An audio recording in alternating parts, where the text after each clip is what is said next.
ഏശയ്യ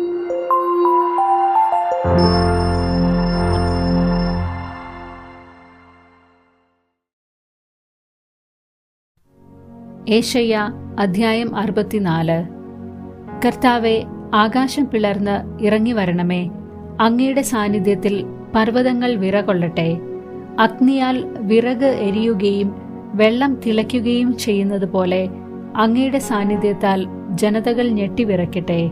ശത്രുക്കൾ അങ്ങയുടെ നാമം അറിയട്ടെ. അവിടുന്ന് ഇറങ്ങി വന്ന് ഞങ്ങൾ വിചാരിക്കാത്ത ഭയാനക കാര്യങ്ങൾ ചെയ്തപ്പോൾ അവിടുത്തെ മുൻപിൽ പർവ്വതങ്ങൾ പ്രകമ്പനം കൊണ്ടു. തന്നെ കാത്തിരിക്കുന്നവർക്ക് വേണ്ടി അധ്വാനിക്കുന്ന അവിടുത്തെ അല്ലാതെ ആരും മറ്റൊരു ദൈവത്തെപ്പറ്റി കേൾക്കുകയോ മറ്റൊരു ദൈവത്തെ കാണുകയോ ചെയ്തിട്ടില്ല. അങ്ങയുടെ പാതയിൽ അങ്ങയെ സ്മരിച്ചുകൊണ്ട് സന്തോഷത്തോടെ നീതി പ്രവർത്തിക്കുന്നവരെ അങ്ങ് സ്വീകരിക്കുന്നു.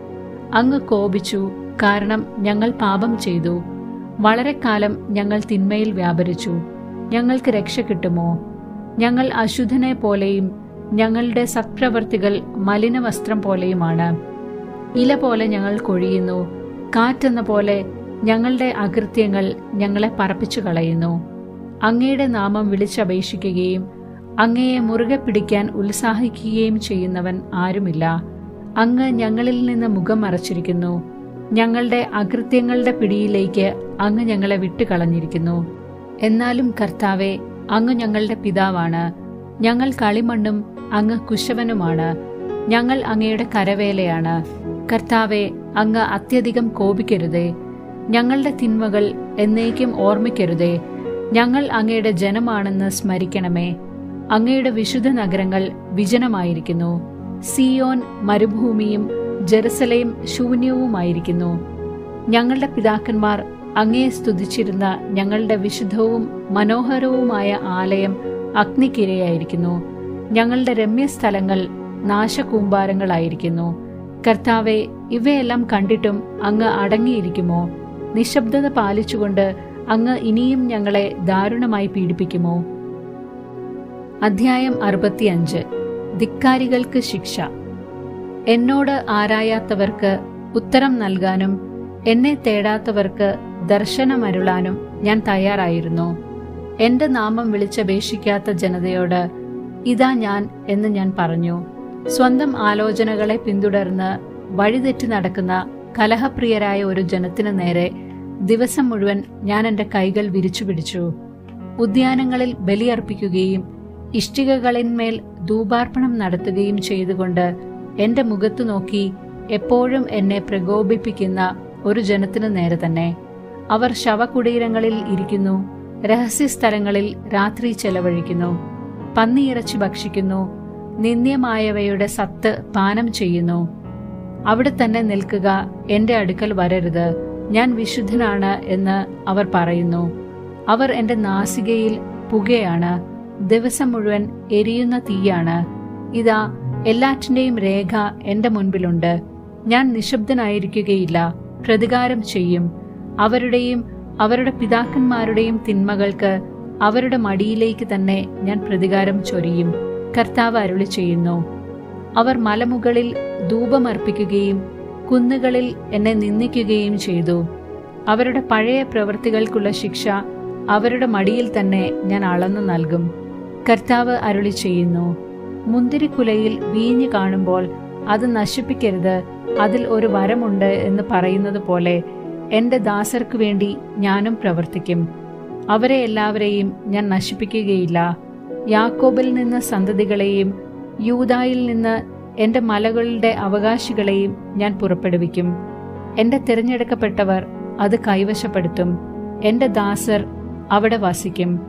എന്നെ അന്വേഷിച്ച എന്റെ ജനത്തിന്റെ ആട്ടിൻപറ്റങ്ങൾക്ക് ഷാരോൺ മേച്ചിൽപ്പുറവും കന്നുകാലികൾക്ക് ആഘോർ താഴ്വരയും വിശ്രമ കേന്ദ്രങ്ങളായിരിക്കും. എന്നാൽ നിങ്ങൾ കർത്താവിനെ ഉപേക്ഷിക്കുകയും എന്റെ വിശുദ്ധഗിരിയെ മറക്കുകയും ഭാഗ്യദേവന് പീഠമൊരുക്കുകയും വിധിയുടെ ദേവന് വീഞ്ഞ് കലർത്തി പാനപാത്രം നിറയ്ക്കുകയും ചെയ്തു. ഞാൻ നിങ്ങളെ വാളിനേൽപ്പിക്കും. കൊലയ്ക്ക് തല കുനിച്ചു കൊടുക്കാൻ നിങ്ങൾക്ക് ഇടവരും. കാരണം ഞാൻ വിളിച്ചപ്പോൾ നിങ്ങൾ വിളി കേട്ടില്ല, ഞാൻ സംസാരിച്ചപ്പോൾ നിങ്ങൾ ശ്രവിച്ചില്ല. എൻ്റെ ദൃഷ്ടിയിൽ തിന്മയായത് നിങ്ങൾ പ്രവർത്തിച്ചു. എനിക്ക് അനിഷ്ടമായത് നിങ്ങൾ തിരഞ്ഞെടുത്തു. ദൈവമായ കർത്താവ് അരുളി ചെയ്യുന്നു, എൻ്റെ ദാസർ ഭക്ഷിക്കും, നിങ്ങൾ വിശന്നു പൊരിയും. എൻ്റെ ദാസർ പാനം ചെയ്യും, നിങ്ങൾ തൃഷ്ണാർത്തരാകും. എൻ്റെ ദാസർ സന്തോഷിച്ചുല്ലസിക്കും, നിങ്ങൾ നിന്ദനമേൽക്കും. എൻ്റെ ദാസർ ആനന്ദഗീതം ആലപിക്കും, നിങ്ങൾ ദുഃഖം കൊണ്ട് നിലവിളിക്കുകയും മനോവ്യത കൊണ്ട് വിലപിക്കുകയും ചെയ്യും.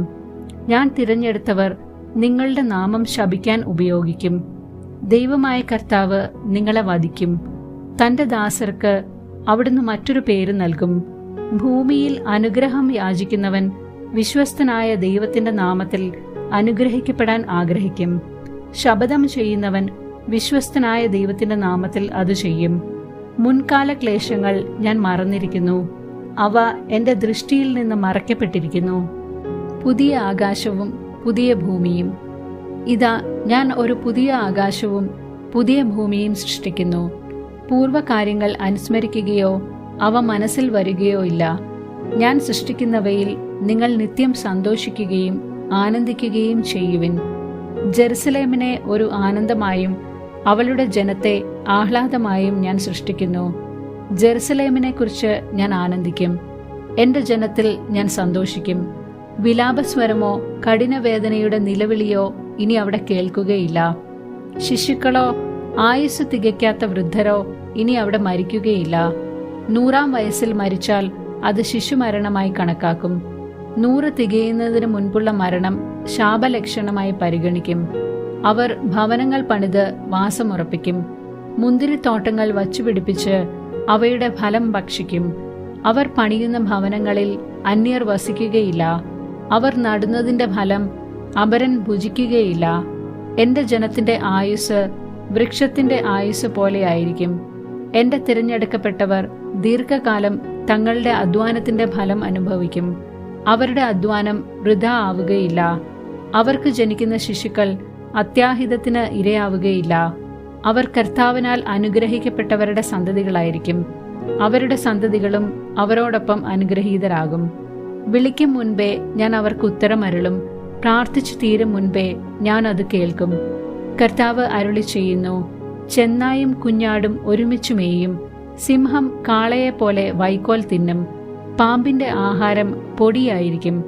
എന്റെ വിശുദ്ധഗിരിയിൽ ഒരിടത്തും അവ ഉപദ്രവമോ നാശമോ ചെയ്യുകയില്ല. അധ്യായം 66. യഥാർത്ഥ ഭക്തി. കർത്താവ് അരുളി ചെയ്യുന്നു, ആകാശം എന്റെ സിംഹാസനം, ഭൂമി എന്റെ പാദപീഠവും. എന്ത് ഭവനമാണ് നിങ്ങൾ എനിക്ക് നിർമ്മിക്കുക? ഏതാണ് എന്റെ വിശ്രമസ്ഥലം? കർത്താവ് അരുളി ചെയ്യുന്നു, ഇവയെല്ലാം എന്റെ കരവേലയാണ്, ഇവയെല്ലാം എന്റേതു തന്നെ. ആത്മാവിൽ എളിമയും അനുതാപവും ഉണ്ടായിരിക്കുകയും എന്റെ വചനം ശ്രവിക്കുമ്പോൾ വിറയ്ക്കുകയും ചെയ്യുന്നവനെയാണ് ഞാൻ കടാക്ഷിക്കുക. കാളയെ കൊല്ലുന്നവൻ മനുഷ്യനെ കൊല്ലുന്നവനെ പോലെയും ആടിനെ ബലിയർപ്പിക്കുന്നവൻ പട്ടിയുടെ കഴുത്തൊടിക്കുന്നവനെ പോലെയും ധാന്യബലി അർപ്പിക്കുന്നവൻ പന്നിയുടെ രക്തം കാഴ്ചവെക്കുന്നവനെ പോലെയും അനുസ്മരണാബലിയായി ധൂപം അർപ്പിക്കുന്നവൻ വിഗ്രഹത്തെ വണങ്ങുന്നവനെ പോലെയുമാണ്. അവർ സ്വന്തം പാത തിരഞ്ഞെടുക്കുകയും അവരുടെ ആത്മാക്കൾ അവരുടെ മ്ലേച്ഛതകളിൽ സന്തോഷിക്കുകയും ചെയ്യുന്നു. ഞാൻ അവർക്കായി പീഡനം തിരഞ്ഞെടുക്കും. അവർ ഭയപ്പെട്ടത് അവരുടെ മേൽ വരുത്തും. കാരണം ഞാൻ വിളിച്ചപ്പോൾ ആരും വിളി കേട്ടില്ല, ഞാൻ സംസാരിച്ചപ്പോൾ അവർ ശ്രദ്ധിച്ചില്ല. അവർ എൻ്റെ ദൃഷ്ടിയിൽ തിന്മയായത് പ്രവർത്തിച്ചു, എനിക്ക് അനിഷ്ടമായത് അവർ തിരഞ്ഞെടുത്തു.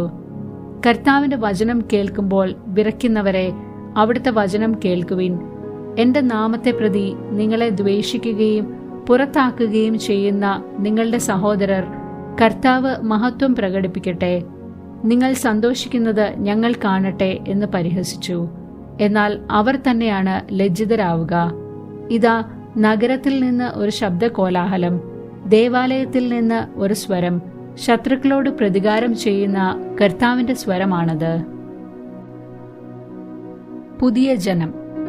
സമയമാകുന്നതിന് മുൻപേ അവൾ പ്രസവിച്ചു. പ്രസവവേദന ഉണ്ടാകുന്നതിന് മുൻപ് തന്നെ അവൾ ഒരു പുത്രനെ പ്രസവിച്ചു.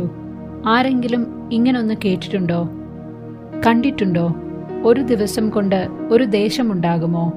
ഒരു നിമിഷം കൊണ്ട് ഒരു ജനത രൂപം കൊള്ളുമോ? പ്രസവവേദന തുടങ്ങിയപ്പോഴേ സിയോൻ പുത്രരെ പ്രസവിച്ചു. കർത്താവ് അരുളി ചെയ്യുന്നു, ഞാൻ പ്രസവത്തോളം എത്തിച്ചിട്ട് പ്രസവം ഉണ്ടാവാതിരിക്കുമോ? ജന്മം നൽകുന്ന ഞാൻ ഗർഭപാത്രം അടച്ചു കളയുമോ? നിന്റെ ദൈവം ചോദിക്കുന്നു. ജെറുസലേമിനെ സ്നേഹിക്കുന്ന നിങ്ങൾ അവളോടുകൂടെ ആനന്ദിച്ചുല്ലസിക്കുവിൻ. അവളെ പ്രതി വിലപിക്കുന്ന നിങ്ങൾ അവളോടൊത്ത് സന്തോഷിച്ചു തിമിർക്കുവിൻ. അവളുടെ സാന്ത്വന സ്തന്യം പാനം ചെയ്ത് തൃപ്തരാകുവിൻ. അവളുടെ മഹത്വത്തിന്റെ സമൃദ്ധി നുകർന്ന് സംതൃപ്തി അടയുവിൻ. കർത്താവ് അരുളി ചെയ്യുന്നു, ഐശ്വര്യം നദി പോലെ അവളിലേക്ക് ഞാൻ ഒഴുക്കും, ജനതകളുടെ ധനം കവിഞ്ഞൊഴുകുന്ന അരുവി പോലെയും. നിന്നെ അവൾ പാലൂട്ടുകയും എളിയിൽ എടുത്തുകൊണ്ട് നടക്കുകയും മടിയിലിരുത്തി ലാളിക്കുകയും ചെയ്യും. അമ്മയെപ്പോലെ ഞാൻ നിന്നെ ആശ്വസിപ്പിക്കും. ജെറുസലേമിൽ വച്ച് നീ സാന്ത്വനം അനുഭവിക്കും. അത് കണ്ട് നിങ്ങളുടെ ഹൃദയം സന്തോഷിക്കും. നിങ്ങളുടെ അസ്ഥി പുല്ലുപോലെ തളിർക്കും. കർത്താവിന്റെ കരം അവിടുത്തെ ദാസരോടുകൂടെയും കർത്താവിന്റെ രോഷം അവിടുത്തെ ശത്രുക്കൾക്കെതിരെയും ആണെന്ന് അപ്പോൾ വെളിവാകും. കർത്താവ് അഗ്നിയിൽ എഴുന്നള്ളും. അവിടുത്തെ രഥം കൊടുങ്കാറ്റുപോലെ. അവിടുത്തെ ഉഗ്രകോപം ആഞ്ഞടിക്കും. അവിടുത്തെ ശാസനം ആളിക്കത്തും. കർത്താവ് അഗ്നി കൊണ്ട് വിധി നടത്തും. എല്ലാ മർത്യരുടെയും മേൽ വാളുകൊണ്ട് വിധി നടത്തും. കർത്താവിനാൽ വധിക്കപ്പെടുന്നവർ അസംഖ്യമായിരിക്കും. കർത്താവ് അരുളി ചെയ്യുന്നു, മധ്യത്തിൽ നിൽക്കുന്നവന്റെ അനുയായികളായി ഉദ്യാനത്തിൽ പ്രവേശിക്കാൻ വേണ്ടി തങ്ങളെ തന്നെ ശുദ്ധീകരിച്ച് സമർപ്പിക്കുകയും പന്നിയിറച്ചി, മ്ലേച്ഛ വസ്തുക്കൾ, ചുണ്ടലി എന്നിവ തിന്നുകയും ചെയ്യുന്നവർ ഒന്നിച്ചു നാശമടയും. ഞാൻ അവരുടെ ചെയ്തികളും ചിന്തകളും അറിയുന്നു. ഞാൻ എല്ലാ ജനതകളെയും സകല ഭാഷകളും സംസാരിക്കുന്നവരെയും ഒരുമിച്ച് കൂട്ടാൻ വരുന്നു. അവർ വന്ന് എന്റെ മഹത്വം ദർശിക്കും. അവരുടെ ഇടയിൽ ഞാൻ ഒരു അടയാളം സ്ഥാപിക്കും. അവരിൽ അതിജീവിക്കുന്നവരെ താർഷീഷ്, പുത്ത്, വില്ലാളികൾ വസിക്കുന്ന ലുദ്, തൂബാൽ, യാവാൻ, വിദൂര തീരദേശങ്ങൾ എന്നിങ്ങനെ എന്നെപ്പറ്റി കേൾക്കുകയോ എന്റെ മഹത്വം ദർശിക്കുകയോ ചെയ്തിട്ടില്ലാത്ത സ്ഥലങ്ങളിലേക്ക് ഞാൻ അയക്കും. അവർ എന്റെ മഹത്വം ജനതകളുടെ ഇടയിൽ പ്രഖ്യാപിക്കും. കർത്താവ് അരുളി ചെയ്യുന്നു, കർത്താവിന്റെ ഭവനത്തിലേക്ക് ഇസ്രായേൽക്കാർ ശുചിയായ പാത്രത്തിൽ ധാന്യബലി വസ്തുക്കൾ കൊണ്ടുവരുന്നത് പോലെ അവർ നിങ്ങളുടെ സഹോദരന്മാരെ എല്ലാ ജനതകളിൽ നിന്ന് കുതിരപ്പുറത്തും രഥങ്ങളിലും പല്ലക്കുകളിലും കോവർ കഴുതകളുടെയും ഒട്ടകങ്ങളുടെയും പുറത്തും കയറ്റി എന്റെ വിശുദ്ധഗിരിയായ ജെറുസലേമിലേക്ക് കാഴ്ചയായി കൊണ്ടുവരും. അവരിൽ നിന്ന് കുറെ പേരെ പുരോഹിതന്മാരും ലേവ്യരുമായി ഞാൻ തിരഞ്ഞെടുക്കും. കർത്താവ് അരുളി ചെയ്യുന്നു, ഞാൻ സൃഷ്ടിക്കുന്ന പുതിയ ആകാശവും പുതിയ ഭൂമിയും എന്റെ മുൻപിൽ നിലനിൽക്കുന്നത് പോലെ നിങ്ങളുടെ സന്തതികളും നാമവും നിലനിൽക്കും. കർത്താവ് അരുളി ചെയ്യുന്നു, അമാവാസി മുതൽ അമാവാസി വരെയും സാബത്ത് മുതൽ സാബത്ത് വരെയും മർത്യരെല്ലാവരും എന്റെ മുൻപിൽ ആരാധനയ്ക്കായി വരും. കർത്താവ് അരുളി ചെയ്യുന്നു, അവർ ചെന്ന് എന്നെ എതിർത്തവരുടെ ജഡങ്ങൾ കാണും. അവയിലെ പുഴുക്കൾ ചാവുകയോ അവരുടെ അഗ്നി ശമിക്കുകയോ ഇല്ല. എല്ലാവർക്കും അത് ഒരു ഭീവത്സ ദൃശ്യമായിരിക്കും.